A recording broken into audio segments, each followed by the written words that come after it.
Hello, welcome to another live show on Love and London.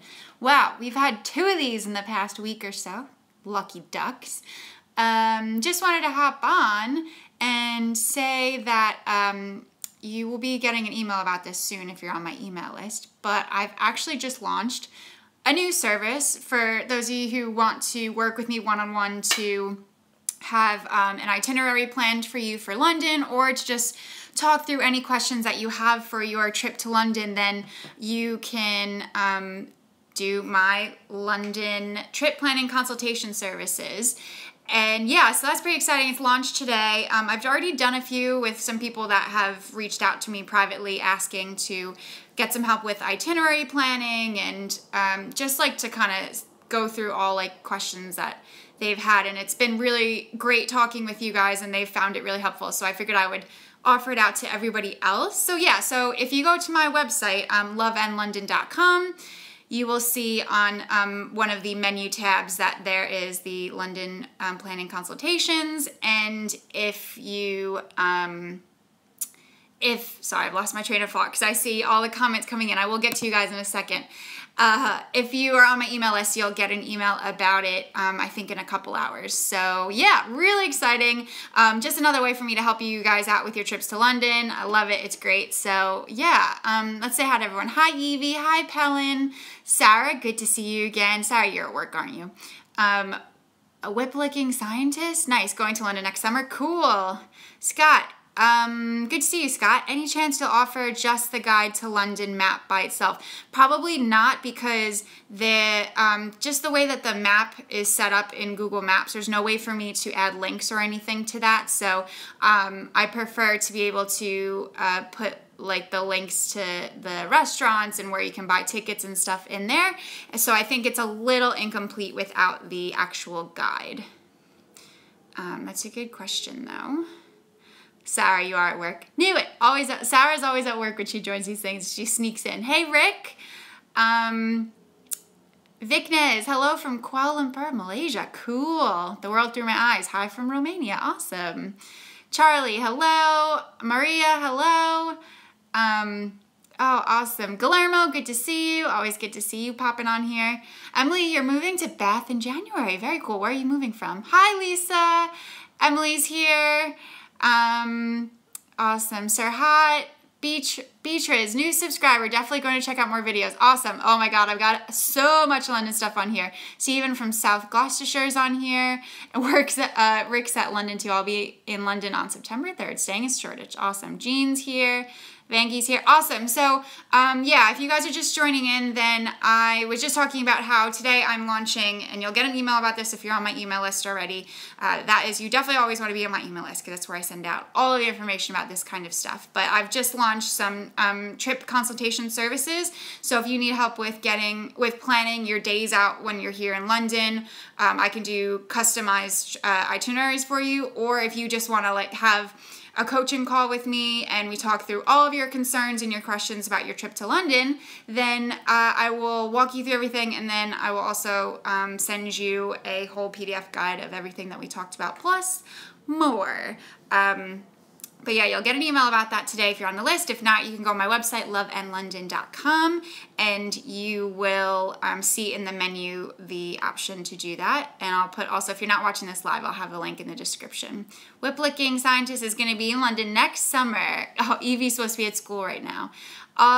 Yeah, so let's do a Q&A. If you guys have any questions, I would be happy to answer them. Lisa's at work as well, but always sneaking in your live chats. Oh, awesome. It's such a shame with the time difference. I know a lot of you guys are at work because a lot of you are based in the US, but I think it gets really late if I start doing them at like 11 at night, which is not like, I guess even for the West Coast, that's still too early because you guys are about 9 hours behind us, I think. So I'm not always up for staying up till like 4 in the morning to be able to do the live chats. But whenever I can get on them, I'm always happy to see everybody and help you out when I can. So yeah, all right, send me some questions. Let's do it. Also, I did do a live chat a few days ago before the weekend, talking about my new Anchor channel, my new live radio, or not live, but my new radio show that I'm doing. If you haven't had a listen yet, again, I've been, every new episode that comes out, I've been sending that to my email list so that you get to get a direct link to it. But I've just been talking about all things travel, and sometimes I take your questions. So if you download the Anchor app and follow on there, you can actually call in with a question, and then I'll answer your question on the radio show. It's really cool, actually. It's good fun. So yeah, so that's another really cool thing that we're doing now. You can talk about London stuff, but I've been doing a lot of like general travel episodes. So the one that was a couple of days ago was about when people ask the question, is insert site here worth it, and why that's not really the best way to go about trying to figure out your planning for your trip and how to do it instead. So yeah, cool. The World Through My Eyes said, I listened to your radio show today. Awesome. Oh, thanks. So glad to hear it. I am trying to get it turned into a podcast as well, but I'm struggling a little bit with getting it approved, so I will see how it goes. Maria said, is it hard to move to London? By the way, London is my favorite city. It's my favorite city too.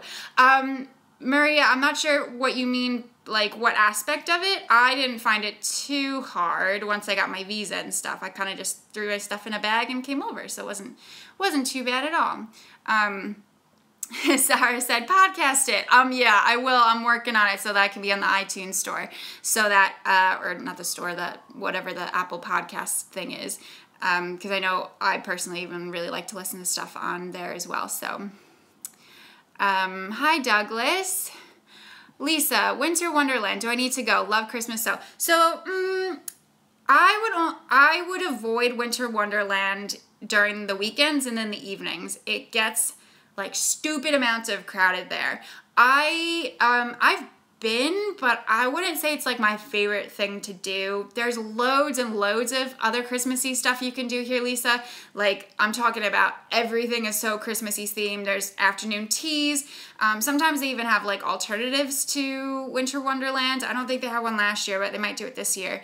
If you can go like early evening before the crowds get there, then might as well check it out. It's free to get into anyway. But also be aware that the tube stations around Hyde Park always get so crazy busy. So yeah, it's another reason why like getting there for maybe like by 4 and checking out then when it's going to be a lot less crowded is a really good idea. Good question though. Okay, let's go back. Emily said, been really enjoying your experience videos, i.e. making the move from the USA to London. Helpful for my move in January from Canada. Cool, very exciting. Oh, well, good luck with that. So much fun. Beatrice, I'm moving officially in January. Quite nervous, so finding this channel is great for me. Wow, a lot of you guys are moving here. Good for you. That's great. That's such good news. You're going to love it. Vicna said, Jess, is Richmond Park worth it to visit? It looks beautiful with the deers around the park. I think it is. Again, you have to listen to this the travel chat with Jess episode where I talk about that question, is it worth it? Because it's really hard. I do appreciate that you guys value my opinion, but something that's worth it to me might not be worth it to you, or the other way around. I personally love Richmond Park. It might be one of my favorite parks in London, if not my favorite, because of the deer. It's also like 4 times the size of Central Park. It's absolutely huge. It's great for cycling. It's great for walking. You can go horseback riding there. It's a good place to take kids because I think they have like activities and stuff that you can do around there. So I think it's really great. However, it takes a little bit of time to get out there sometimes. So if you're only here for like a few days, then maybe it's not going to be worth the trek all the way out there unless that's like you're really nature focused.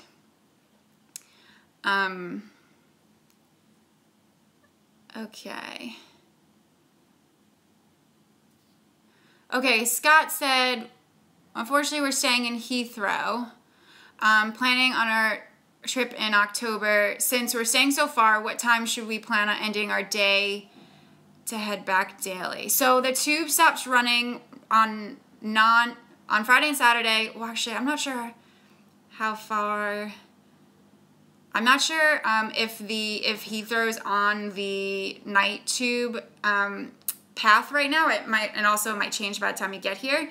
But generally speaking, the tube stopped running at 12, so you'll need to like try to get on a tube around 11:45-ish to make sure that you get back in time. Maybe even a little bit earlier than that if you can. Lisa, I need to find a London boyfriend so I can move there because it's so difficult to move there as an American. Yeah, I know. I get it totally. I got my master's in London and I want to go back. I know. I understand the visa pain. Don't you worry. It is such a pain, isn't it? I hope you do find a British person to marry. Meryl said, which neighborhood would you recommend to a young professional couple to move in London, especially to be safe and not? So it's really hard for me to answer this, to be honest. I only know of a couple areas that like I've lived in personally. I don't want to say them obviously because of like personal safety reasons, but there's loads of information about that stuff online. There's like maps about like average rent and stuff like that. Obviously, like relatively speaking, the further out from zone 1 that you live, the cheaper it's going to be. So that's a really good start. And then, yeah, so that should help a little bit. It's all expensive, so. Steven said, Jess is very knowledgeable. I have lived around London all my life, and she tells me things I didn't know. You're lucky to have her advice. Oh, thanks, Steven.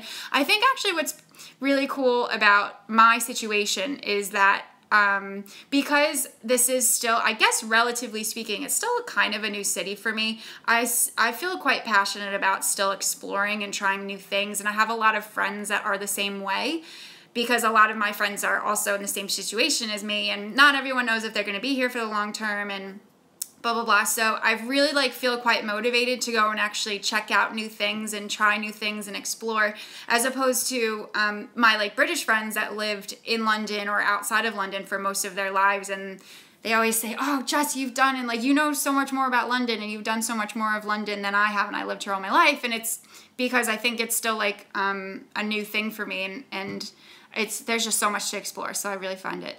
But thank you for that compliment. That's awesome. Okay, let me go back.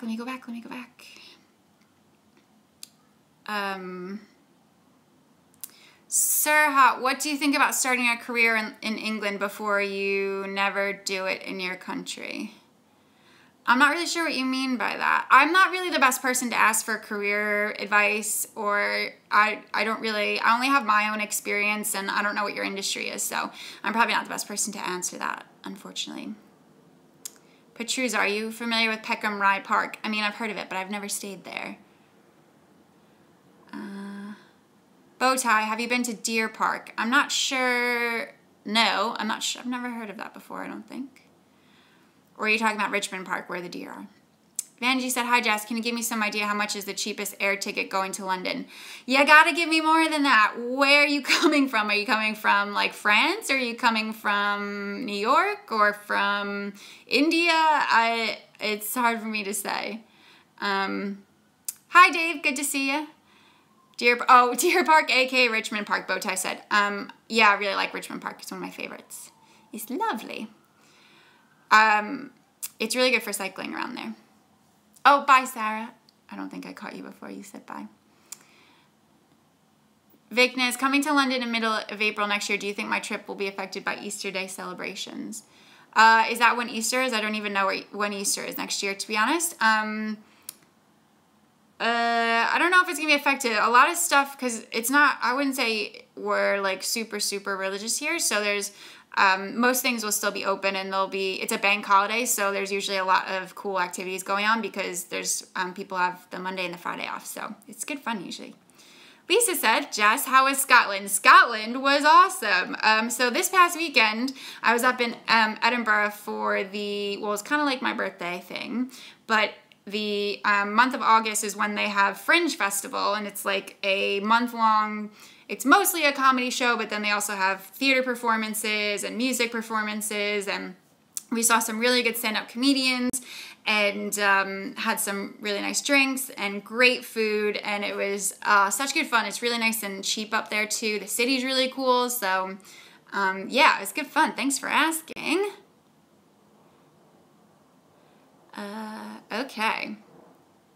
Martin says, how is the transportation from the airport on Christmas morning? So there's no public transportation, Martin, or there's no tube on Christmas morning. I'm not sure about buses. So you're probably going to have to get a taxi.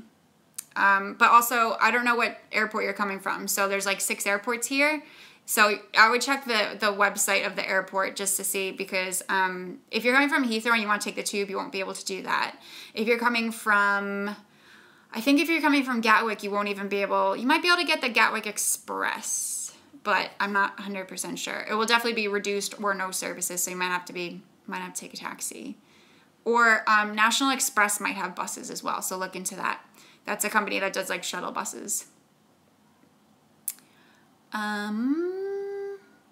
Petruza, how's the weather in early September? So I have a video about figuring out whether you're in London, because it's really hard for me to say. So have a watch of that. It will help. Scott said, afternoon tea, the Ritz or the Shard, which would you choose? So I haven't been to either. I'd probably say the Shard, just because if you can get like the views, that's pretty awesome, obviously, too. I think you can probably, if you have afternoon tea at one of the restaurants there, you can probably also go to the top of the Shard, which is called the View from the Shard. I think you can do that for free, so that might be a nice little add-on. But the Ritz is also like very traditional, so I don't know if that helped answer your question at all, Scott, but that's my input on that. Evan, you're going to Edinburgh next year. Cool. Yeah, it is super walkable. Yeah, it's a really walkable city, which is another reason why I really liked it. Yeah, definitely, for sure. Vanjie, from Phil's going to London. Do you mean Philadelphia? Martin, okay, so you're coming from Heathrow. Yeah, so the tube will be closed, so I think you'll have to probably get a bus or a taxi.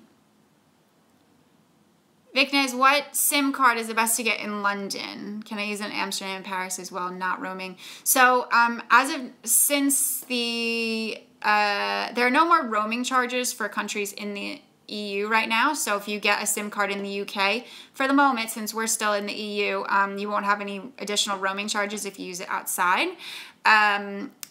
There's nothing that like works particularly well. I think you can, if you don't want to have a SIM card right when you get off the plane, you can you can usually get them from shops in the airport, but I think they're a little bit more expensive. Or you can wait until you get into the city and you can ask your concierge at the hotel where they think you can get one. They sell them in like supermarkets and convenience stores, and then you'll see phone shops along a lot of like the high streets and stuff as well, and you can go in and get pay-as-you-go ones too. I only have experience with one or a couple of them, but yeah, like I have O2, it's kind of rubbish. EE's okay. I don't have any experience with any of the other ones though. You're gonna be you'll be fine whatever you get. You won't get anything that's like really bad.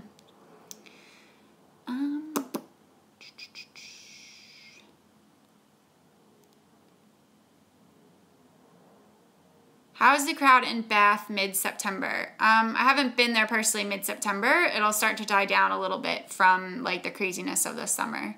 But still, if you can go on a weekday as opposed to a weekend too, that's much better. Oh, Jean was in Scotland in July for over a week. Edinburgh is always amazing. Oh, I'm glad that you were there. Okay, so Doug said breakfast at Aquashard is good and good views while you eat. So that might help with your afternoon tea question. Emma said, what would be your must-see attraction besides the main touristy places? So, I don't know. It's really hard to say. Like, I'm not really an attraction person. I prefer, if you're asking my personal opinion, I prefer to experience food and drinks over the attractions usually. I'd say I like the V&A Museum, the Victoria and Albert Museum. That's free to get into.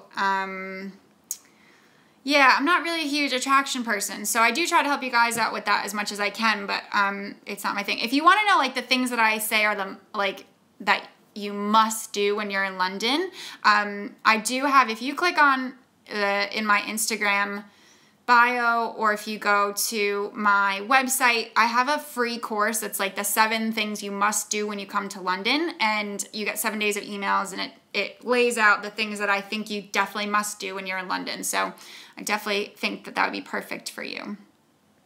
And that will give you way more information than I can explain right now. But good question, Emma. Thank you.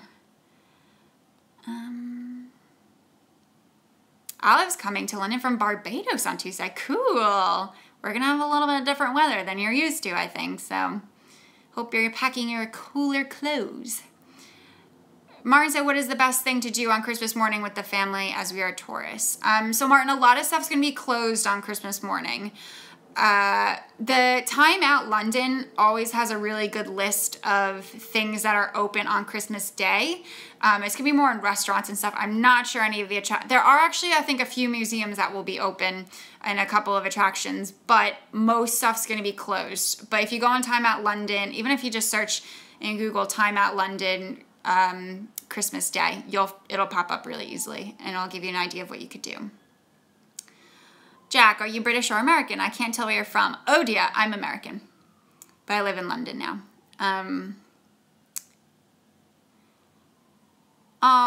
Phoebe is my name. I went to London a couple of months ago and your videos were helpful. Oh, good to hear it. Thanks for saying. Harley, is London safe? Yep, it is safe. It's very safe. I live here. I feel very safe all the time. Zinks, Oyster cards don't work for GWR, right? No, they don't. So you have to get an actual ticket. Good question. Lisa, can you talk about adapters? What do I need to buy? So Lisa, you'll need, if you go onto like Amazon or go into a store and you ask for an adapter with 3 prongs, I'm trying to think if I can grab one really fast. I don't really have one that's within reach. Actually, hold on. I'll get one really fast. Hold on.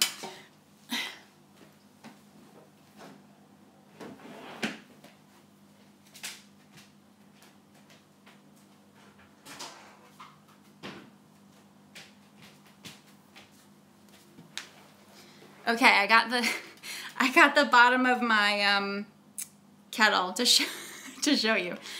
Okay. So this is what it looks like. It's like 3 prongs. And then, so for most electronics these days, you won't need to have a converter. So essentially, you want to make sure that any appliance you want to plug in is dual voltage. Anything like an Apple product or a phone charger, those are usually dual voltage. If it's dual voltage, all you need is an adapter. They're like really cheap and basic. They won't cost a lot of money. And they're kind of just like, it's literally just a piece of plastic that you plug in your end into, and then it has the British end on the other side. If it's not dual voltage, then you will have to get a converter. However, I don't usually recommend doing that because converters, they're not very reliable. They're really slow. They've like blown up my straighteners before. So try to get something that's dual voltage so that you can use just an adapter. And converters are kind of expensive too. So I hope that helps, Lisa. Let me know if that makes sense.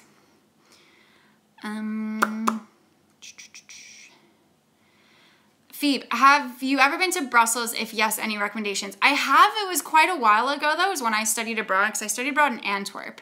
Make sure my microphone's high enough. Yep. I don't actually have any recommendations, like specific. However, what's really popular to do there is to go see the mannequin piss, which is, it's kind of funny, but you'll see like, actually the souvenirs that have it all over the place around Belgium. But the mannequin piss is like this statue that's of a baby that is literally pissing. Sorry for the language, but everyone always goes to see that, take a photo of that. I definitely recommend that you get pommes frites, which is fries. The fries are so good in Belgium. And then but the cool part is that you get different kind of sauces. Don't get ketchup, don't get mayo. I got ketchup once when I was studying abroad, and all the Belgian people in the shop laughed at me because I got ketchup. They thought it was so weird. But they have all different types of sauces. They have like garlic sauces, and oh my god. So just ask for one that you can try.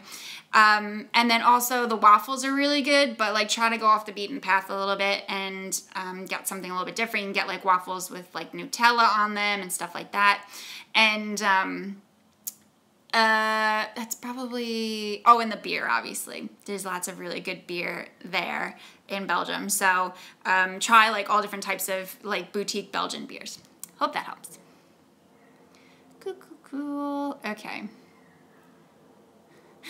You love my fake British accent. What do you mean? Do you mean I sound British? Or like I'm trying to sound British? Or is it when I do a funny voice?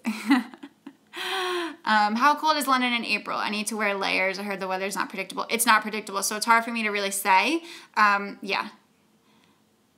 I have a bunch of university tours when I come, and I've been trying to set out the routes with Google Maps. Is it a good idea to book train tickets now based on Google Maps, or should I wait? So, Olive, I'm guessing that you mean that you're going to see universities outside of London. So if that's the case, then you most likely will want to book your tickets in advance because it'll be cheaper. There are some, like, if you go outside of London but not too far, there are some, like, into the suburbs, actually. You don't have to really book in advance because the price doesn't change. But if you're going to, like, Oxford, Cambridge, York, anywhere that's probably more than, like, a 40-minute train ride, it's cheaper to buy the tickets in advance. Martin said, is the Oyster card the same as the 7-day pass tickets for public transportation? No, I think you're talking about the travel card, the 7-day travel card. So no, it's not.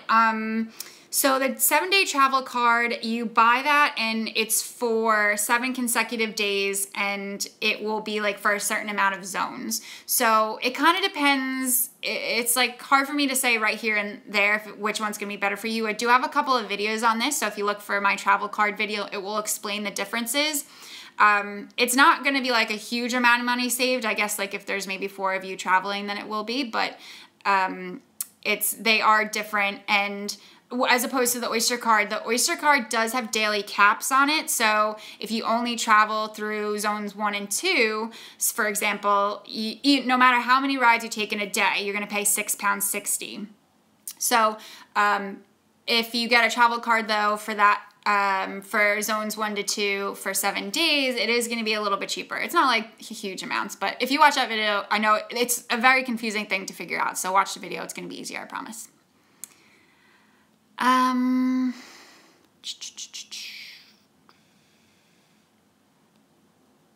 Cool. Good questions, guys.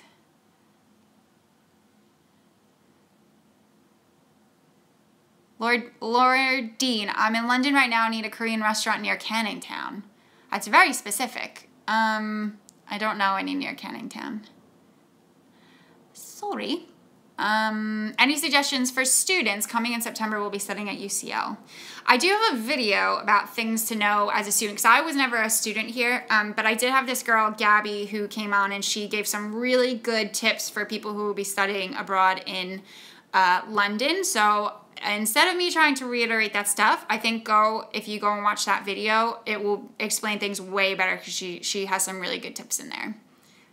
Good question though. Thanks, Himanshu. And Manavi, yeah, so same thing. Manavi's studying for my master's in London, starting this September. Any advice? So yeah, that video will definitely help as well. What do you think about visiting Rape Flower Field? I've never heard of it before. Unless, is that the lavender field? When is the best time to see the field? I haven't been. How reliable is Uber coming from the airport? So that's always what I use when I go into Heathrow. It's pretty reliable. If you're not going to have 3G and a phone though, I don't recommend it because you need to be able to talk to them sometimes, because if it's their first time picking up from the airport, they don't know how to get to sometimes they don't know that they need to go to a certain spot to get you, and it can be kind of like a faff. So if you don't, then I'd either take public transportation and take one of the National Express buses, or you can book a car service.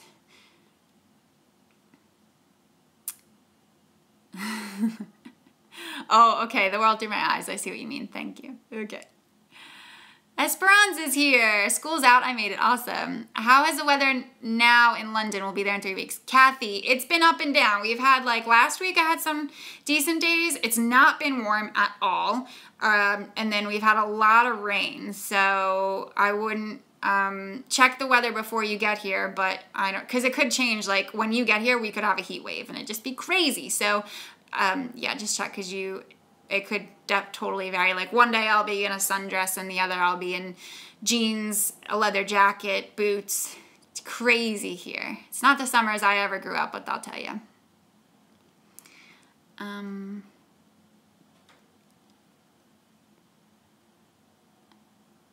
Cool.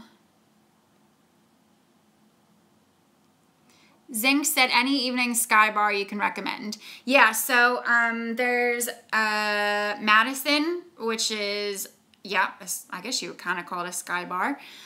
It depends on how high you want to be in the sky, of course. There are bars in the Shard, which the Shard is the tallest building in Western Europe.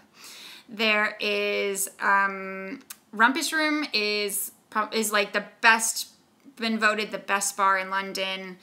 The Sky Garden has bars up there too. There's like, if you just go with a free ticket, there you can get a glass of champagne up there. Also, they have restaurants that you can have drinks at as well.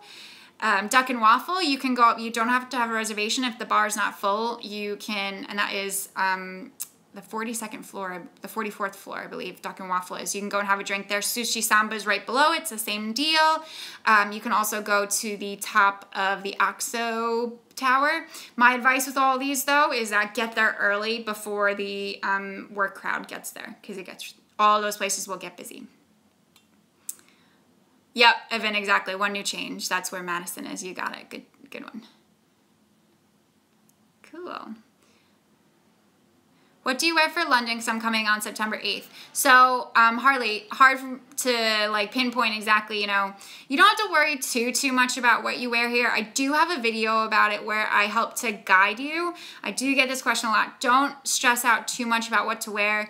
I don't know where you're from and like what your dressing style is. I personally think that from where I'm from, which is suburbia, Long Island, that people dress a lot nicer here in London. So I always try to dress a little nicer, especially in the evenings. Yeah, I think watch that video. It's gonna really go into detail, like, and just some things like not to wear. It will help. What is the not to miss food in London other than the Sunday roast? Okay, so Viknez, I'm going to direct you to my free course that I have, because I have a Sunday roast, and you can probably guess what the other thing is. One other thing food-wise that I do recommend that you definitely have to do when you're here in London. So to sign up for the free course, you can go to my Instagram bio, which has a link in there, or there's a video about it on my YouTube channel, and it's also on my website, loveinlondon.com. It's called the 7 things you must do in London free course, and it has way more stuff in there too. I think it will help with all this. Oh, Marcelo, hello, good to see you. I have to study languages, but I want to watch you. I'm between sword and a wall. Don't worry, I understand. Go do your studying. The World Through My Eyes says, I was told that British people say that when you don't like the weather, wait 5 minutes. I experienced that in London. It was sunny, rainy, cloudy, and windy, and sunny again in the span of 10 minutes. Yep, exactly. This is exactly why I say it's so hard for me to answer that question of what the weather is going to be like. Adna, I'm from Croatia. I'm going to Croatia next month. Cool. Himanshu, Jess, one very specific question. Please help me on this. What do you think about the average living costs, excluding accommodation? I'll be staying in Camden Town. I don't know, like, it's really hard for me to answer that. I've never lived in Camden Town. The costs are what you make it, really. You could make food at home all the time and not really spend that much, and, like, keep it really, hope I'm not breaking up on you guys. Keep it really cheap, or you can spend a lot more and go out to dinner all the time and stuff. So it's just what you make it, really.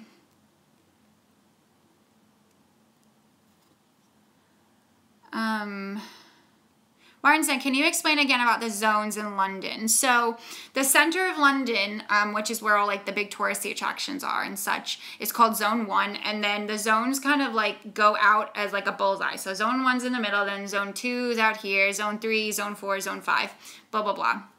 And the reason that we have that zone system is that the farther that you travel on the tube or the overground train, the more that you're going to pay, generally speaking.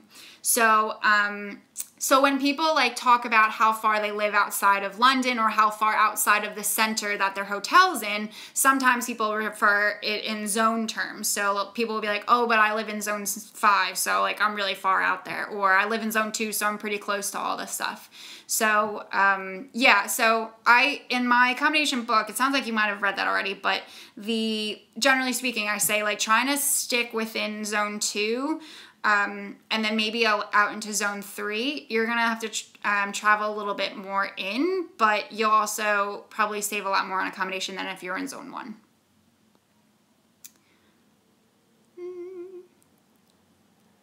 Susan, coming to London in October, thinking of doing a day trip to Hampstead Heath.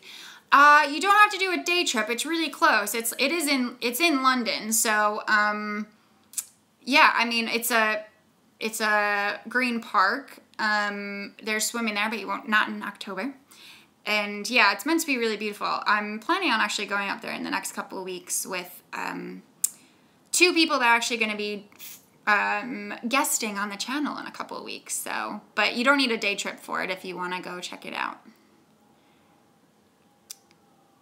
Which zones are the better ones for a first timer? Well, it just depends on your budget, really. I mean, if you can afford zone 1, then you're in the middle of it all. But zones 2 and 3 are, three's pushing it a little bit. It just depends on like how much you want to spend.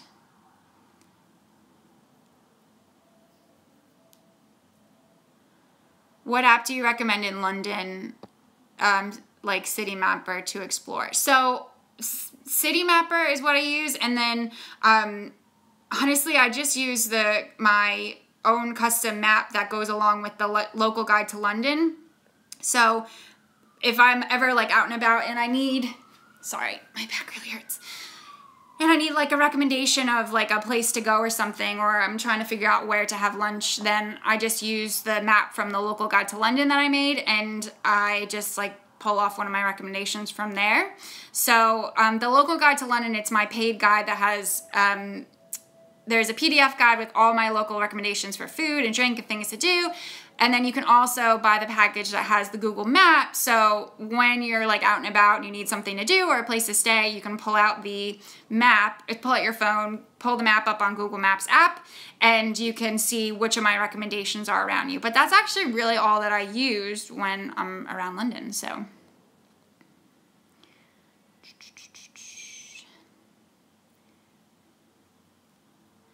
Marcella said, I think I'll use buses to go from one city to the other. It's cheaper and I get to see the landscape better than using trains. Yeah, sure. Just make sure like you're not leaving on a Friday at like 4 o'clock because you might hit a lot of traffic. But yeah, that definitely makes sense. It sounds like you watched my video about getting around the UK, Marcelo. Good job. Edgardo, the train system is so much better than NYC, and I'm a New Yorker. I'm a New Yorker too, and I actually prefer the one in New York. But it's okay. We can vary in our opinions. I think the Underground has stuff going for it, but I think New York in general just has the grid system going for it, which just means it's so much quicker to get places. Thanks for the nice words, Himanshu from India. Cool. Okay, cool. I think I got everybody. So if you're just joining us, I'll let you know the whole reason that I decided to do this live chat was to tell you guys about a new service that I've just launched, and I've done it for a few people in the community already, but I figured let's get it out there and anyone who wants to book it can book it. But it's essentially London trip planning consultations. So you can either, if you have like if you're feeling stressed out about planning your trip here, I know it can get really overwhelming. You don't know anything about London. Maybe it's your first time coming overseas, then sometimes it's just really overwhelming to try to get answers to some of the questions that you like can't find on Google. So we can do a London trip planning consultation where it's just a private call, you and me. We go through all of your worries, all of your questions.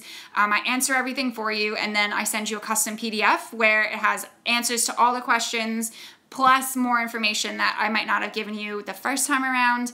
And then it just like has everything right there for you, and all of your questions and concerns are solved. Or if you need some help with planning your day-to-day itinerary, then I can help with that too, and essentially make sure that you're only like, you're not everything that you're planning to do makes sense logistically. I can give you suggestions for things in areas that you might not have thought of before, stuff like that. So that's the new thing that's just launched on Love in London. Very excited. I'll put, if you're watching this not live, I'll put a link to the page about it down in the description box. Otherwise, it's on my website. You can check it out. Just click it. There's an option in the menu bar to book, and you choose the time and everything before you even pay for it. So yeah, really exciting. And let's see, I think I had a couple more things come in. Levante said, how much time would you spend in London if you were traveling there? So London, there's so much to do here. You could spend months and years and everything. So I think at least you definitely like to really kind of like experience a nice good chunk of it. It's not even like you'd experience like 0.3% of it if you're here for a week. But I think at minimum a week you should be here. Martin said it's Boxing Day, the have to shopping day. But I think all Londoners also going on shopping. Oh, okay. So are you saying is it like the day after Christmas for like, I guess in the US? So it's really popular here. Maybe not as crazy as in say the US, but it's there's like loads of sales and stuff going on. I personally, that sounds like my worst nightmare, so I would avoid at all costs. But like Oxford Street's gonna be so busy then, so try to avoid that if you can. Marcelo said, I watch all your videos. If you made a video about doing the laundry, I'll watch it. Oh, you're so cute, Marcelo. You make me laugh.